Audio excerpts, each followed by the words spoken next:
Damn. Chess.com loves me today. White pieces again. I'm in the good graces of chess.com. This is a white piece only speedrun. All right, e4 again. Oh, the rapid pre-move.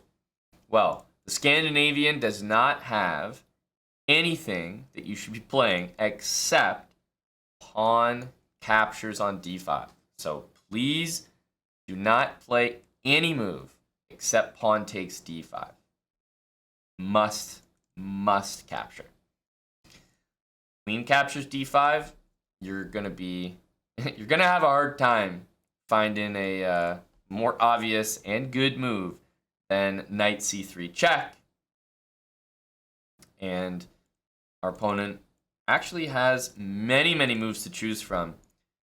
I often choose the move queen e5 check myself as black because it's a move that throws some people off, and it's sometimes pretty easy to play with the black pieces. But if you know what you're doing with white, queen e5 is definitely one of the weaker of the many moves. Like, it's the weakest of all these options. So why is it the weakest? Well, first of all, you should never, ever trade queens. This is always, I'll go so far as to call it a blunder. Big mistake.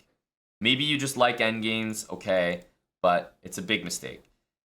Black is so happy to trade queens with you here. Just play c6, get the bishop out, play e6, and they get this structure that looks like this. And they just sit there and they're so solid the whole game. Not good enough. So, definite no to queen e2. So let's start with that. In terms of the other pieces, we would never use this knight. The queen is vulnerable to the move d4, so we'll be able to attack it next. Also knight f3. So the question is, we either play bishop e2, next move knight f3, castle, d4, get the piece out like that, or knight e2, next move d4, and maybe bishop f4 as well. And the reason why I'm saying d4 and bishop f4 is, just like in the Scandinavian, black wants to play c6 and bring the queen back to c7. If my opponent does not play this move next and bring the queen back there, then the queen might actually get into a lot of trouble. So I'm thinking of playing knight e2 here, just because after this, we'll have bishop f4. So I'm going to choose this one. Our bishop can go pretty comfortably to g2, or the knight on e2 can move again. I'm going to choose knight e2. If my opponent really knows what they're doing with queen e5, look, it's not the best move, but it's still playable, and they want to put their queen back on c7, then I think knight e2 is actually the most annoying move to face. Bishop g4. So very happy to play d4 here. Gains a clear tempo on the queen. If we had our bishop on e2 and the move bishop g4 happened, okay, if d4, then bishop takes e2 is playable. Doesn't mean it's a good position for black, but, trading bishop for bishop, too easy. If he wants to do this, he's going to have to give me the bishop pair. And even though, of course, I'm playing someone who's not even 1,000 rated, I'm not expecting him to know that the queen needs to go on c7. But it doesn't mean I'm going to play a weaker move just because of that, or a different move. I'm still going to expect the best from him. All right, queen e6. We're happy to see stuff like this. It's right in front of that e-pawn, blocking the square that the pawn needs to be on in order to get the bishop developed. h3 to hit the bishop. If you want to take me, I'm happy to take back. And black's position, when you're playing Scandinavian and you don't play c6, e6, your position is already probably wrong. That's usually the pawn structure you want in the Scandinavian. Same with the Caro-Kann, very similar. If you're not getting those pawns there, that solid center, there's already something wrong with your position, most likely. So d5, possible, but I think I'm going to wait with d5, because guess what? If he wants to bring the knight out, I'm right there with a fork. h3. If you want to take, I'm taking back and getting castled. I'm also going to have the bishop pair there. If you don't want to take me, well, you've got to make some decisions here. And you got to be very careful taking a step back, because I might get interested in g4. Okay, takes. Obviously, we take back with the bishop. Knight c6. I'm ready for you. I'm ready for you. Knight f6. We can castle. So, c6. Got to give my opponent some credit, because c6, part of the opening, he kind of knows what he's doing. He's like a mix. Like, queen e5, bishop g4, queen e6, not good. But c6 is reminding me, hey, this guy does know what kind of structure he's supposed to have. So that's a good sign. We have options here. The most intriguing move for me right now might be d5. And I only say that because if I castle after knight f6, I'm wondering if I will ever have time to play d5 again. Because if black plays, for example, in this position, if I castle, and if black plays queen d6, and if I play rook e1, or not even, like a3, and black plays e6, even though he's only got a queen out, that position is remarkably solid for black that you might be able to make a comeback here. So I want to be pretty direct. Castling is so important because you want to get the king out of the middle, but I am attracted to this d5 move as an option. Takes, knight takes. I mean, we're already threatening checkmate in that position, literally. If this queen moves, like queen d6, then maybe we castle and just kind of stay ready in that position. So that's kind of what I'm looking at here. Situations like that. So let's see here. Castle first or d5? d5 does look a little hasty. I really feel like castling's the move. If knight f6, though, after castle, I just want to have something ready. Maybe bishop f3 and push d5 after that. I need to ensure that I have a way to open the position. Closed position, bad news for me. Not interested in playing a closed position.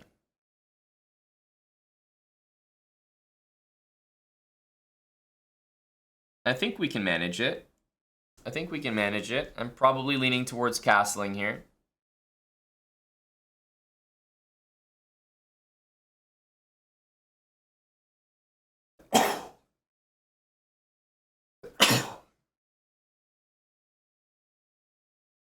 He's gonna have to come up with He's gonna have to come up with a good move here. I love the move c6 from him. Thank you. I'll take the blessings from everyone here. One blessing from you. One blessing from you.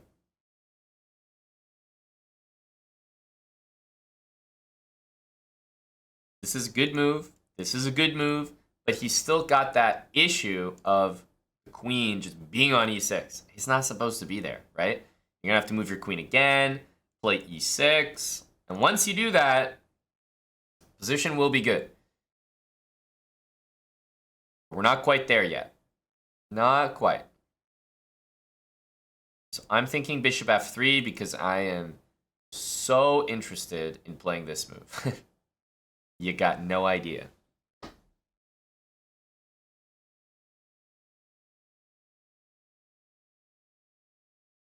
Bishop f3, rook e1.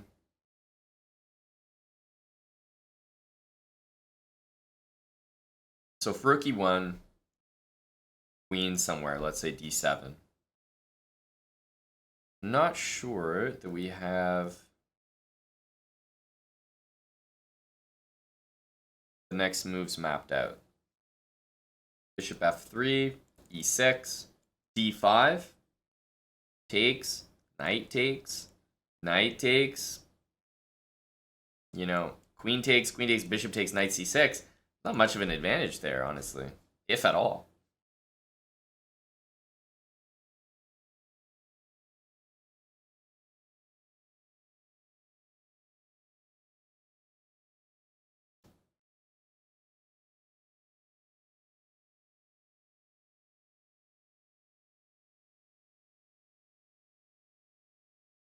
So what do we need to do here?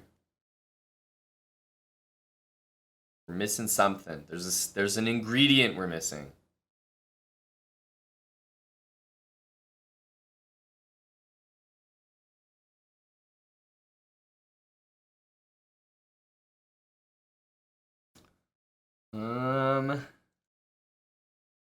I think something like this and this is standing out to me.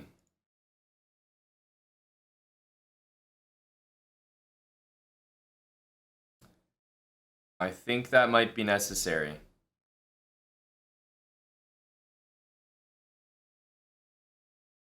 But boy, is it tough to get an edge around here. Rook e1, bishop f3, d5, bishop g5. These are all the moves we want. Just need some sort of magical order that they all work in. But to be honest with you, I don't really think we can do much without a rook on e1, so I'm going to go ahead and start with that. No matter what variation I'm doing, not having the rook here means almost none of them work, so I'm going to go with the lowest common denominator, the move that every variation seems to need. Queen needs to move, and should probably move to one of those squares, in my opinion. You know, cover the d5 square, move out of the way of the pawn. If you don't move out of the way of the pawn, then you're asking for trouble. So, rook e1, knight e4, it's like, I don't know exactly what I'm about to do, but I know that knight e4 is a mistake. I know for a fact. So, the first thing I can see is that knight takes e4, queen e4, bishop a6 is quite decent, because we're about to do that and win the game. But black can play queen takes here and knight takes a6, and although that's great for me, he actually does get a rook and a bishop for the queen. And he's got me looking at this position right now like, I don't even think he deserves that much. So I've got that in my back pocket, but I'm not sure that, like, is there better than that? I'm going to really spend some time and have a look-see. If I move the bishop, there is knight takes c3. Although the queen's hanging, my queen's hanging too. So these ones don't convince me. Bishop g4. Takes. Bishop c8. It's good. It's definitely good. But it's, I mean, still, he just moves the knight. You know, maybe we take, like, it's not good enough. Not good enough.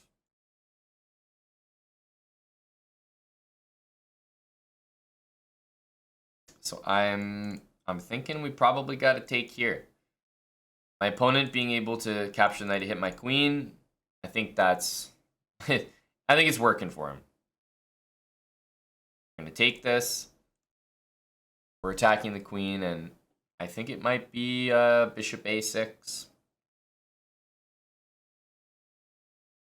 This all looked annoying enough that I don't really see a better move than this.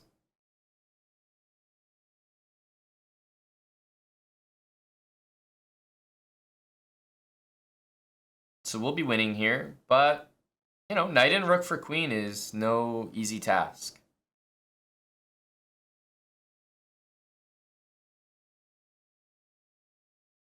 He's got a position where it's move 10, and the only piece developed is his queen. So that's why this position feels like it should be overwhelming for white.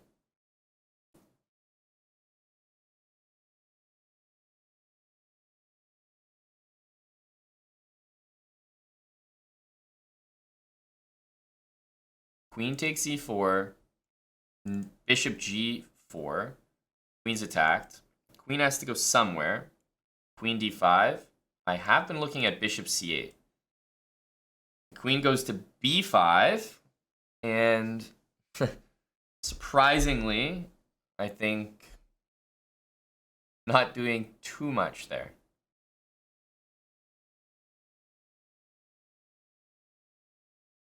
but I've definitely been thinking of this. Funny looking move. I think we could win a pawn there, but not more than a pawn. Not more than a pawn.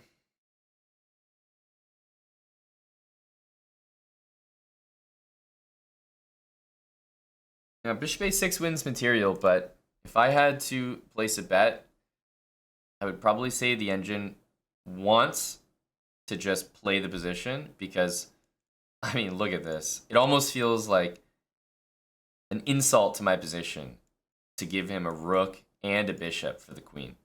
It's like an embarrassment.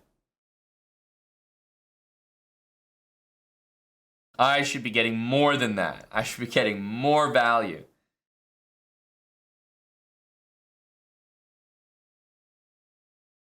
Well, I think I'm going to go for it.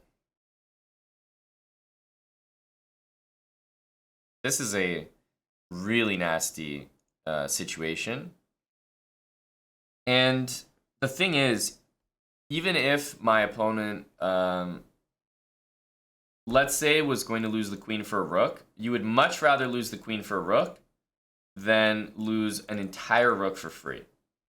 It's once again back to that concept of losing something for something else rather than losing something for nothing.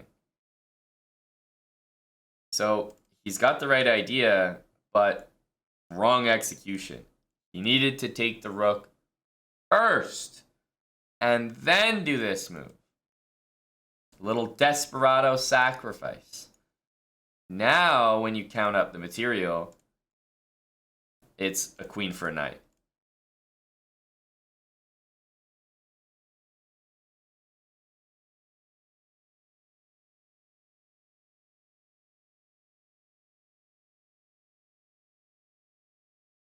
E6, well, we've got to hand him some credit. He's still staying true to those Scandinavian habits, let's say. I mean, he's got the right pawn structure. This is how it should look. But it may be a little bit late. So let's see here. I think I'm going to be very direct.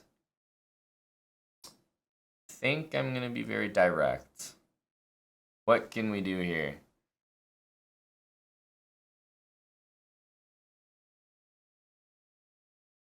I'm going to go queen h5. g6 looks like queen e5 is quite annoying. I'm threatening rook e6. It's nice to have the queen swinging along the 5th rank as well. And if you castle, I'm also hitting this pawn. So, not the end of the world, but a good start. Solid move. But after queen e5, I thought this was actually very annoying. Now rook g8, but then potentially bishop g5, and suddenly you can't castle in either direction.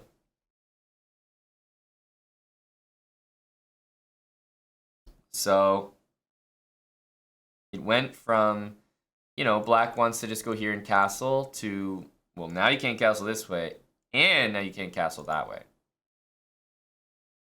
Queen d6 seems to threaten rook e6 and queen e7 checkmate. So queen d6 looks to be superhero move. f6 gets mated. Queen e7 is checkmate. So if you play f6 to stop it, then I think just rook e6, king f7, queen e7 mate. If you play bishop f8 to stop it, which is a good move, then rook e6, queen takes e6, and queen takes e7. So you see how quickly we actually won this game. Queen h5, e5, bishop g5, queen d6. 4 moves. 4 moves. Right? Whereas, you know, back here, if we had just developed our piece or, like, I don't know, even played c4, black would play this and would castle, and guess what? You might win the game, but it'll be a lot longer. But when you have that queen advantage for whatever material, you gotta be ultra direct. Start threatening pawns, start using the mobility of your queen. Like, my queen just snaked her way into the d6 square better than any piece on the board could ever do. Like, no piece has this type of mobility. You have to use it. Playing slow there would let black get the bishop out, castle, and play probably a 40-move game where maybe you might eventually win, but you'd have to play pretty well. Instead, it's move 16, and in 4 moves, black basically just got mated.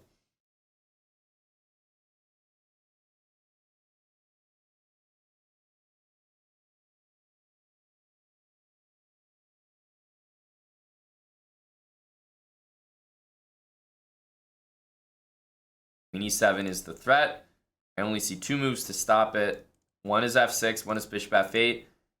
Can't really fault my opponent too much. These were just some high-profile moves. After queen h5, g6 looks pretty solid. Queen e5, rook g8 forced. Bishop g5, bishop g7, hey. Right? And then this move is probably the best one.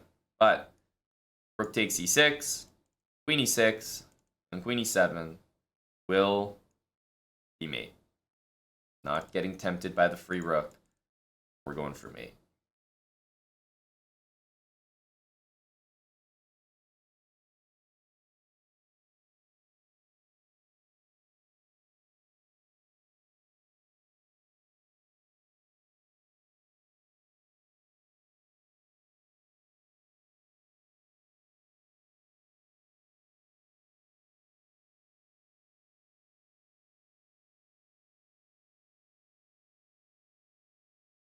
GG.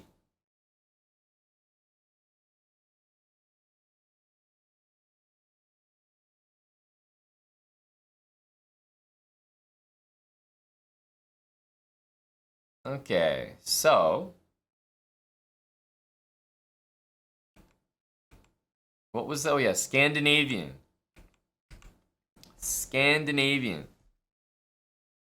Queen e5 check. Now, bishop e2 is definitely the best move, I would say. It's the simplest, because of course you want your knight here to hit the queen. One thing after bishop e2 is, like, I know people like to play this move. I've seen it before. After d4, bishop takes e2. You got to take with the knight. Then the queen moves, let's say, to a5 or something. And because the light square bishops have been traded off, this position is actually trickier than it might look. Because black has some easy moves that he's about to do. Easy moves. Let's go back to this set. He has some very easy moves to do. So the reason that I like knight e2 is it just keeps pieces on the board. And that is usually more tricky for black to deal with. And of course here, queen e6, not really the right idea. So we just went h3, takes, c6, good stuff. I was super tempted by d5 here. Ultimately decided against it and castled, which is not a bad move, but d5 still, I think, is really strong. Because the idea is you want to get it before black can react. Okay, rook e1, knight e4, definitely a mistake. And in this position, I said something to us, which it was like almost 50-50. But I said something which was that I think in this position, it's almost disrespectful to my position to play bishop a6. Right? Almost disrespectful. So this will just give you an idea just how serious the options are. Right? Bishop f3, not winning the queen. c4, not winning the queen, are both moves that are very, very strong. And depending on where you stop the analysis, you could say they're preferred over bishop a6. And I think this illustrates it. So this is what I was saying. I said I was willing to bet that winning the queen is not the best move here. And indeed, it's not. Bishop a6, even though we win the queen, it's like, that's still a lot of work. You know, there's still a lot of work to be done there. So bishop f3, just bringing the bishops out and playing like c4, d5 is actually so strong on its own that winning the queen here, it's not even the best way to play. So, of course, queen takes e1 needed to happen. But this isn't that bad for black. Not that bad. You still have the same aspirations. You want to play e6. You want to castle. Instead, he just made a mistake. Did not take the rook first, which is actually a very big deal. Yeah. And then at this point, I think it's all about just being super, super direct, getting the pieces out, attacking some weaknesses. So we went with queen h5, and after this, there's just no way to get the pieces back into action. Bishop e7 would have been necessary, and then yeah, after this, it's over. So an interesting game kind of reminds you how important the initiative is when here, keeping the initiative, not winning material, and just literally going bishop f3, c4, d5 is better than winning the queen for a rook and a bishop. That's how good white's position is here. Crazy to think about. And as for the opening, always accept Scandinavian. And queen e5 check happens sometimes. I like knight e2. It's not the best move, but I like it because it keeps pieces on. More trouble for black.